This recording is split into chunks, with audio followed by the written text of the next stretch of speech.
Voilà, je suis heureux de partager la parole de Dieu avec vous.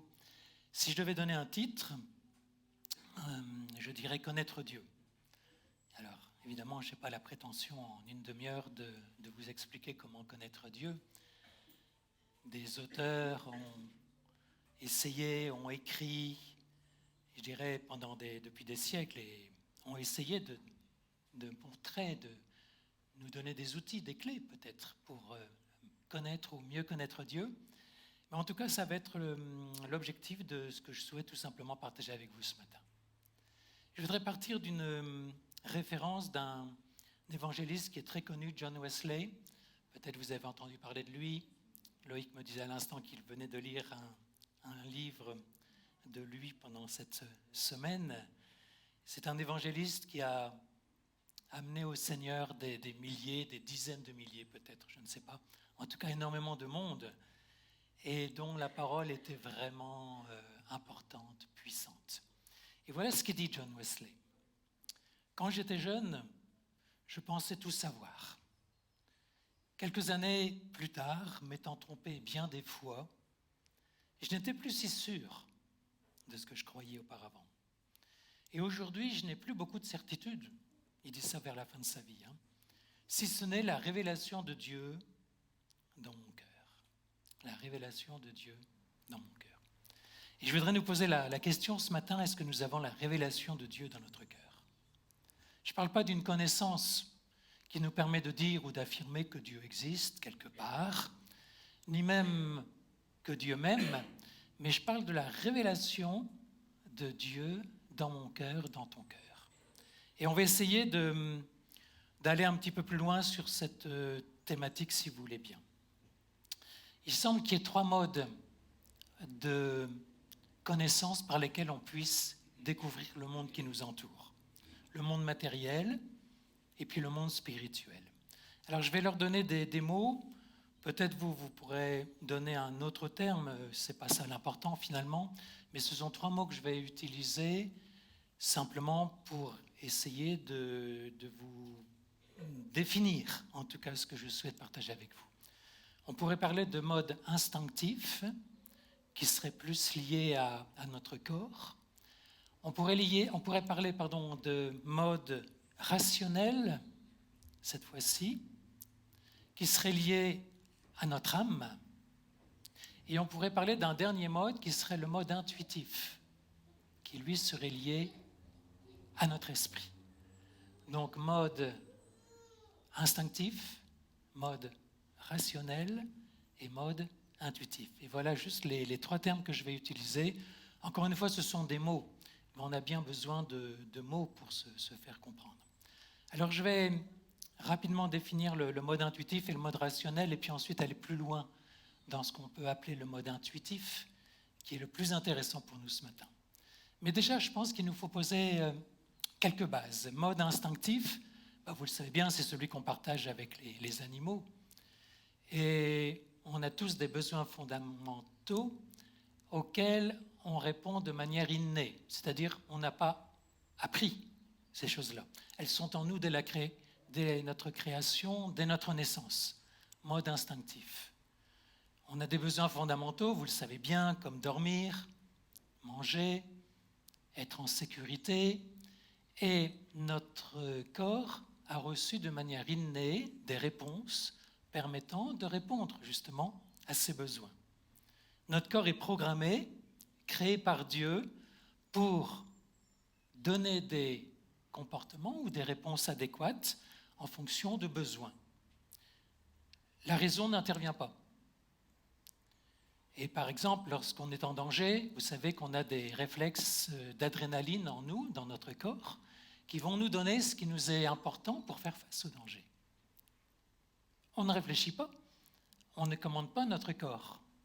L'adrénaline arrive en nous, ou en tout cas se développe en nous, pour qu'on puisse faire face à des besoins particuliers. Et heureusement que Dieu nous a créés avec tous ces besoins, et surtout ces réponses à ces besoins, parce que ça nous permet justement d'y faire face, encore une fois, de manière innée, c'est-à-dire non acquise. Je n'ai pas appris, je suis né avec. On sait aussi qu'avec les animaux, par exemple, on peut, dans une certaine mesure, les dresser et créer en eux des comportements réflexes au fur et à mesure qu'on va les dresser. Et là aussi, on ne fait pas appel à quoi que ce soit d'autre, si ce n'est des comportements qui vont simplement se programmer, se mettre en place. Voilà, je ne vais pas aller beaucoup plus loin là-dessus. Ensuite, on a un deuxième mode, chacun de nous en tant qu'être humain. C'est ce qu'on peut appeler le mode rationnel. C'est le mode, on va dire, de l'intelligence, des sentiments, de la volonté. C'est le mode de l'âme, tout simplement. Des scientifiques sont en train de s'interroger pour savoir si des animaux ont une forme d'intelligence. Des animaux évolués, plus évolués, comme les dauphins, les éléphants. Je ne vais pas entrer dans ce débat, rassurez-vous, ce matin, mais simplement dire que cette fois-ci, on parle de facultés intellectuelles que l'on va pouvoir acquérir, que l'on va pouvoir développer. Et donc, ce mode rationnel, c'est à chacun de nous, au travers de ce que nous vivons, de ce que nous expérimentons, de ce que chaque jour nous découvrons, eh bien, ce mode rationnel va se développer en nous. Et je dirais que les fenêtres ou les portes, peu importe, qui vont nous permettre d'accéder à ce mode rationnel, ce sont nos 5 sens. Et on va pouvoir raisonner, on va pouvoir imaginer, on va pouvoir mémoriser, on va pouvoir, à partir d'une cause, eh bien, arriver à un effet, à une conséquence. On va pouvoir organiser, on va pouvoir structurer notre pensée. On va pouvoir aussi vivre en société, communiquer, être en relation les uns avec les autres. Et puis on va pouvoir aussi, à des niveaux un peu plus élevés, se responsabiliser, prendre notre place, grandir, se développer tout simplement. Donc vous voyez, ce mode rationnel est très important. On n'est pas forcément tous égaux par rapport à ce mode relationnel, ou ce mode rationnel plus exactement. Mais je dirais que lorsqu'on, et on va y arriver tout à l'heure, lorsqu'on connaît le Seigneur va remettre en place en nous ce qui a besoin de l'être. Et même si on a connu, par exemple dans notre enfance, des difficultés en tant qu'enfant dans une famille peut-être complexe, ou bien un milieu social déstructuré, on va voir que heureusement le Seigneur va pouvoir remettre en place, va pouvoir combler, va pouvoir rétablir les choses telles qu'elles auraient dû être. Et ça, j'y crois vraiment, et c'est important de l'affirmer. Voilà donc, mode relationnel. Troisième mode, c'est, je dirais, le mode intuitif. Et c'est le mode de l'esprit. Et ce mode intuitif, ceux qui ne connaissent pas Dieu ne peuvent pas y accéder. Tout simplement parce que l'esprit, alors disons-le comme vous le voulez, soit est mort, soit est endormi. On ne va pas se quereller sur des termes, mais en tout cas, l'esprit ne fonctionne pas pour une personne qui n'a pas rencontré Jésus. L'esprit est en attente, l'esprit est prêt à s'ouvrir, c'est ce que Jésus va dire à Nicodème, vous le savez bien, quand il va le rencontrer. Et donc, c'est le mode par lequel, tout simplement, on peut connaître Dieu et au travers duquel notre Dieu, notre Père, l'Esprit en nous, va communiquer à l'intérieur de nous. Et ce mode, évidemment, est lié à l'Esprit. Vous savez bien que quand Jésus parle à ses disciples, il leur demande d'adorer le Père en esprit et en vérité. Ça ne veut pas dire que nos capacités rationnelles sont mises de côté, mais ça veut dire simplement qu'au final, c'est d'esprit à esprit que nous rencontrons Dieu, que nous communiquons avec lui, que nous sommes conscients, comme le disait John Wesley, de la révélation de Jésus en nous. Est-ce que nous avons cette révélation de Jésus en nous ce matin ? Tellement important. Je crois que oui. Mais ce n'est pas tout le dire, il faut aussi pouvoir le développer. Et ça prend toute une vie. Ça prend toute une vie. La révélation, vous le savez, c'est une réalité qui était cachée et qui maintenant demeure ou devient visible. Ça, c'est la définition d'une révélation. Quelque chose que je ne percevais pas, que je ne voyais pas, parce que mes yeux n'étaient pas suffisamment ouverts peut-être, mais désormais je peux voir, je peux appréhender. Et ça, c'est ce qu'on appelle la révélation. Une chose cachée qui devient visible. Et dans l'Apocalypse, qui a pour mot Revelation en anglais, c'est exactement ça. Ce sont des choses cachées que Dieu nous appelle à découvrir, en particulier pour la fin des temps.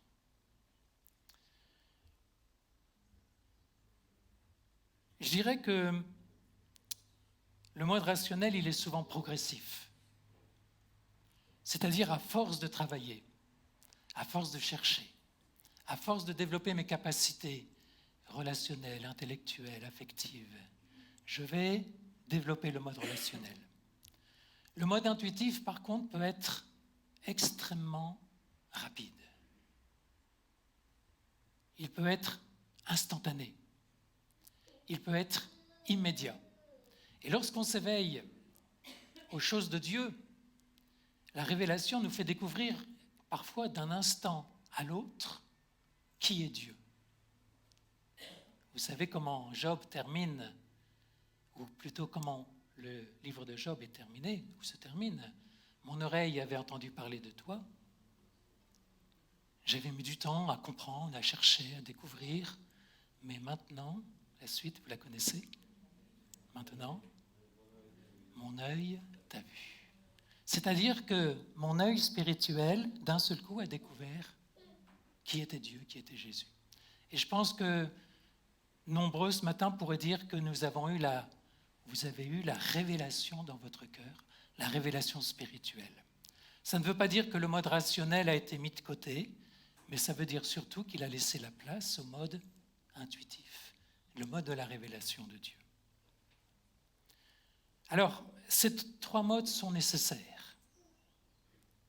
Le mode instinctif, le mode, pardon si j'utilise des mots un petit peu compliqués, mais c'est juste histoire de simplifier les choses pour autant. Le mode instinctif, le mode rationnel et le mode intuitif sont tous utiles. Ce qui les différencie, c'est simplement leur niveau, c'est leur qualité. Et je dirais que les personnes qui ne connaissent pas Dieu vivent uniquement sur le mode instinctif ou bien sur le mode rationnel. Mais malheureusement, le mode intuitif, lui, il est en attente. Et Dieu attend de pouvoir, je dirais, percer le secret de leur cœur, ou tout simplement que les personnes qui ne connaissent pas Dieu ouvrent leur cœur à Dieu, pour qu'enfin ce mode intuitif puisse s'ouvrir, se développer. Alors, comment utiliser ces trois modes de connaissance ? Il faut savoir que le mode instinctif et le mode rationnel sont marqués par la chute. Ils sont donc forcément imparfaits.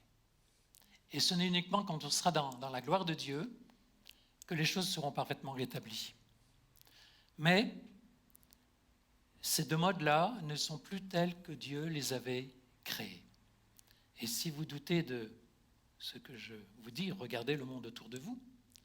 Regardez comment les hommes autour de nous, les hommes, les femmes bien sûr, ont des comportements instinctifs. Purement instinctifs quelquefois.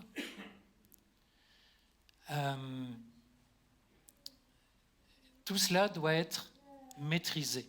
Nous avons des bons instincts, mais ces instincts doivent être maîtrisés. Par exemple, nous aimons bien manger, mais si nous ne maîtrisons pas cet instinct qui nous pousse à nous alimenter, nous allons aller vers des débordements alimentaires. Et dans tous les domaines de notre vie, c'est la même chose.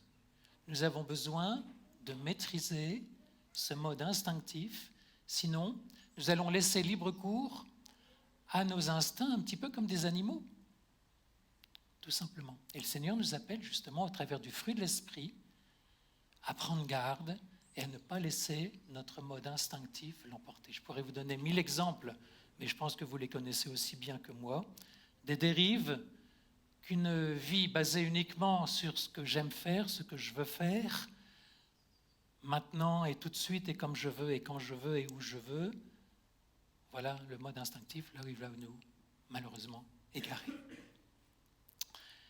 On va aller un peu plus loin maintenant sur le mode rationnel. la parole de Dieu nous invite aussi à avoir une intelligence renouvelée. Parce que cette intelligence va être un petit peu comme un point d'appui pour nous permettre de comprendre et de connaître Dieu.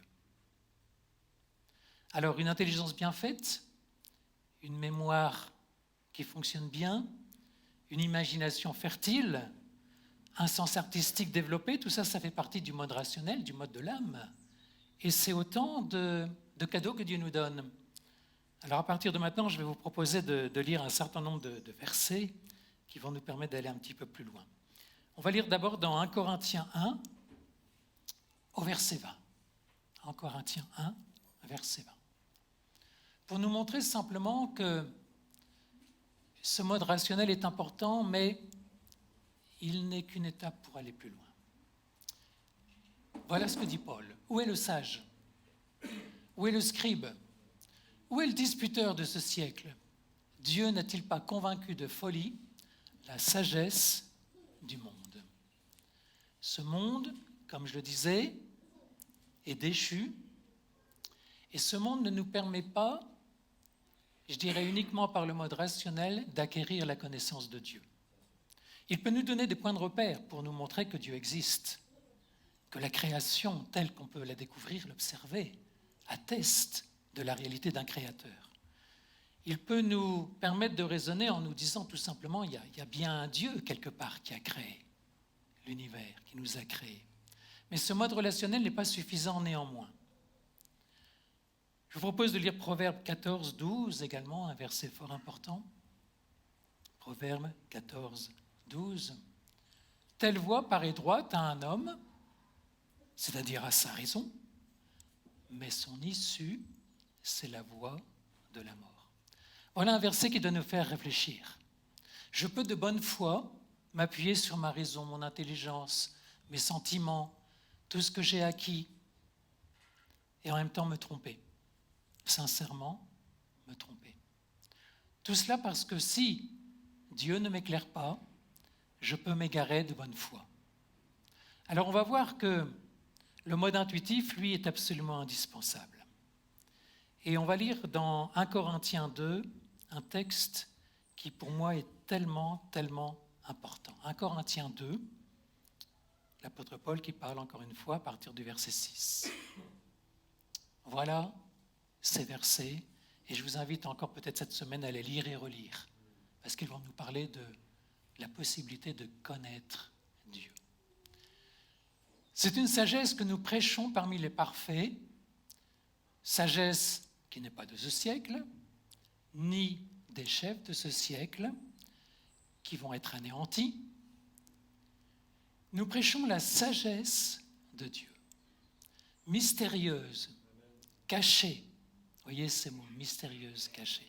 Mais oui, il ne suffit pas de dire « je suis intelligent, je connais, je sais ». Mystérieuse, cachée, que Dieu, avant les siècles, avait destinée pour notre gloire. Sagesse qu'aucun des chefs de ce siècle n'a connue, car s'ils l'eussent connue, ils n'auraient pas crucifié le Seigneur de gloire. Mais comme il est écrit, ce sont des choses que l'œil n'a point vues, que l'oreille n'a point entendues, et qui ne sont point montées au cœur de l'homme, des choses que Dieu a préparées pour ceux qui l'aiment. Dieu nous les a révélées par l'Esprit, car l'Esprit sonde tout, même les profondeurs de Dieu. Lequel des hommes, en effet, connaît les choses de l'homme, si ce n'est l'Esprit de l'homme qui est en lui? De même, personne ne connaît les choses de Dieu, si ce n'est l'Esprit de Dieu. Voyez, l'Esprit, la capacité que nous avons lorsque nous connaissons Dieu, d'entrer en communication, de le découvrir, tout ça, c'est effectivement ce mode intuitif. Je ne sais pas si vous serez d'accord avec moi pour dire que c'est le mode intuitif. Utilisez le terme que vous voulez. Je n'ai pas envie de tout catégoriser de manière simpliste, mais ce mode, en tout cas, c'est celui que Dieu, et en tout cas que l'apôtre Paul utilise pour nous dire, voilà, votre intelligence va vous mener à un certain niveau, votre compréhension votre raison. Mais pour aller au niveau au-dessus, vous avez besoin de la révélation. Vous avez besoin de la rencontre esprit à esprit. On va lire un Jean 2, 27 encore, qui va exactement dans le même sens. Pour vous, l'onction que vous avez reçue de lui demeure en vous. Vous n'avez pas besoin qu'on vous enseigne, mais comme son onction vous enseigne toute chose et qu'elle est véritable et qu'elle n'est point un mensonge, demeurez en lui selon les enseignements qu'elle vous a donnés. L'onction de Dieu en moi, l'onction de Dieu en toi, te permet de connaître Dieu, te permet de connaître Jésus. Alors je voudrais dire un tout petit mot en guise de parenthèse sur la conscience, mais là-dessus il faudrait encore bien du temps pour en parler. Je dirais que la conscience, elle se situe entre justement les deux modes rationnel et intuitif. La conscience est un petit peu la route ou l'autoroute qui me permet, à partir de ce que je suis dans ma pensée, dans ma raison, mais aussi de ce que je suis dans mon esprit, eh bien de découvrir ce qui est vrai, ce qui est juste, ce que Dieu attend de moi. Parce qu'il nous faut un outil. Comment discerner entre les deux? Comment faire le tri entre ma pensée, mes sentiments, et puis l'esprit de Dieu, l'esprit en moi de Dieu? Eh bien la conscience, et c'est pour ça qu'il nous faut aussi avoir une conscience bien éclairée, bien étalonnée, la conscience est cet outil que Dieu nous a donné afin de faire la jonction entre la vie de l'âme et la vie de l'esprit. Est-ce que vous êtes avec moi? Est-ce que je ne vous perds pas? Merci, vous êtes gentils. Nous avons l'Esprit de Dieu. Nous avons la capacité. Et peu importe si tu connais le Seigneur depuis 3 jours, l'Esprit de Dieu en toi, et je regarde Marc, parce que Marc souvent me parle et me dit « j'ai découvert ci et ça et ci et ça ». Et je dis « mais oui Marc, je ne vais pas me mettre Marc sur un plateau et l'élever ». Mais Marc découvre et comprend plein de choses spirituellement. Spirituellement. Et c'est tellement important. Et il nous faut découvrir ces mêmes vérités spirituellement. Peu importe si tu as un QI de 80, alors que la moyenne française c'est 100 ou 110.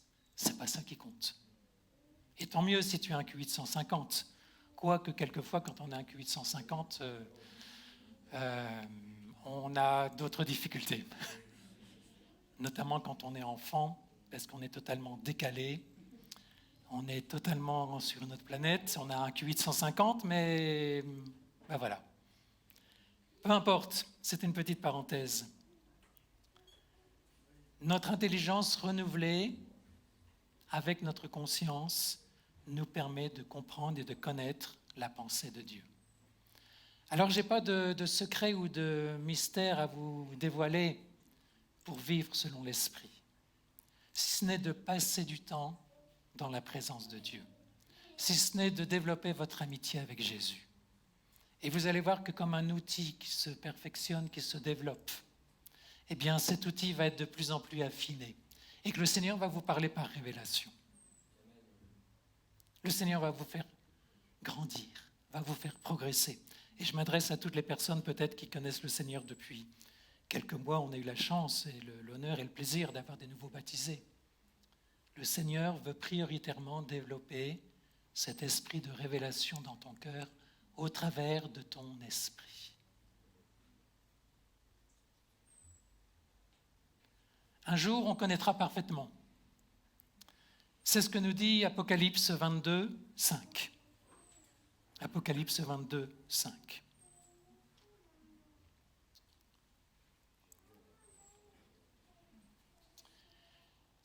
Il n'y aura plus de nuit. Ils n'auront besoin ni de lampe, ni de lumière, parce que le Seigneur Dieu les éclairera. Ils régneront au siècle des siècles. Vous voyez, quand l'auteur utilise le mot Jean, en l'occurrence lampe, il parle d'instruments que l'homme a inventé pour s'éclairer. Une lampe est imparfaite. Elle éclaire dans un certain rayon, mais elle n'éclaire pas nécessairement bien loin. En tout cas, pas les lampes dont Jean parlait quand il écrivait sur l'île de Patmos ce livre de l'Apocalypse. Et puis, la lumière, c'est la lumière naturelle, c'est la lumière du soleil, je pense. Mais il n'y aura plus besoin de lampes. Il n'y aura même plus besoin de la lumière du soleil, parce que c'est le Seigneur Dieu qui va nous éclairer de manière totale et parfaite. Et là, nous aurons la révélation de qui il est, de ce qu'il fait, de ce qu'il veut. Et nous pourrons vraiment le comprendre, comme dit la parole de Dieu, en esprit et en vérité. Vous savez bien que Paul dit aujourd'hui, on ne connaît que de manière limitée, comme au travers d'un voile. Et puis Paul utilise aussi les miroirs qui, à l'époque, n'étaient pas forcément extrêmement perfectionnés, si je puis dire. Et le miroir ne renvoyait qu'une image parfois déformée. Et nous voyons encore pour le moment, d'une certaine manière, comme au travers d'un voile, comme face à un miroir. Mais néanmoins, le Seigneur nous donne tous les outils, toutes les possibilités, toutes les capacités, dès aujourd'hui, puisque nous sommes enfants de Dieu, de le connaître, de le découvrir, d'être en communication avec lui. Et pas seulement en communication, mais surtout même en communion, c'est-à-dire être en union avec Dieu. Ça, c'est le rôle, la capacité de l'Esprit en nous. C'est tellement, tellement, tellement important. Et on a besoin de... C'est pas un sixième sens, hein, rassurez-vous, ça n'a rien à voir avec ça. Le sixième sens, il serait plutôt de l'ordre rationnel. Mais on a besoin de cette capacité en esprit de connaître et découvrir le Seigneur. En fait, je dirais que presque toute la parole de Dieu a pour objectif de nous faire connaître Dieu. Alors, ce matin, on connaît des vérités historiques concernant Jésus. On sait ce qu'il a fait pour nous. On sait que nous sommes passés de la mort à la vie. On sait que nous sommes passés des ténèbres à la lumière. Mais une fois qu'on a dit ça, on n'est que sur le début d'un chemin. Et l'ambition de Dieu pour chacun de nous, c'est qu'on le connaisse de mieux en mieux. Et ensuite qu'on puisse manifester bien évidemment le fruit de l'Esprit au travers de nous, de nos vies. Mais le Seigneur a une ambition qui est que nous le rencontrions en esprit et en vérité encore une fois. Est-ce que vous êtes d'accord avec ce programme ? Moi, je le suis, et bien imparfaitement, évidemment. Mais croyons que aussi avec les frères et les sœurs, pour nous encourager, pour nous motiver, pour nous corriger quelquefois, quand on a peut-être la tendance à dérailler, le Seigneur nous parle, le Seigneur nous conduit, le Seigneur nous dirige. Et bien vraiment que cette vie de l'esprit, ce mode intuitif, ce mode de la révélation, soit celui qu'on puisse découvrir dans nos vies, découvrir et je dirais, parce que c'est jamais fini, développer et entretenir avec notre Dieu. En tout cas, je sais que c'est ça qui lui fait plaisir. Être en union avec Jésus, le connaître, l'aimer, le découvrir. Il nous a donné la possibilité de le faire maintenant et eh bien, utilisons. Lisons la parole de Dieu, prions, exhortons-nous, encourageons-nous sur ce chemin et le Seigneur va développer ainsi notre vie spirituelle. Amen. Seigneur, merci parce que je suis bien conscient que nous sommes parfois des apprentis. Nous avons tant à découvrir dans ce monde auquel tu nous appelles, découverte, croissance, renouvellement, compréhension, discernement, révélation. Mais Seigneur, tu nous donnes les clés, tu nous donnes les outils. Tout cela est dans ta parole. Et avec mes frères et sœurs, je veux te dire que j'ai envie de te découvrir, de te connaître, de t'aimer, de recevoir de toi les bonnes pensées, de ne pas m'égarer, d'être sage non pas aux yeux des hommes, comme le dit Paul, mais sage à tes yeux. Merci Seigneur.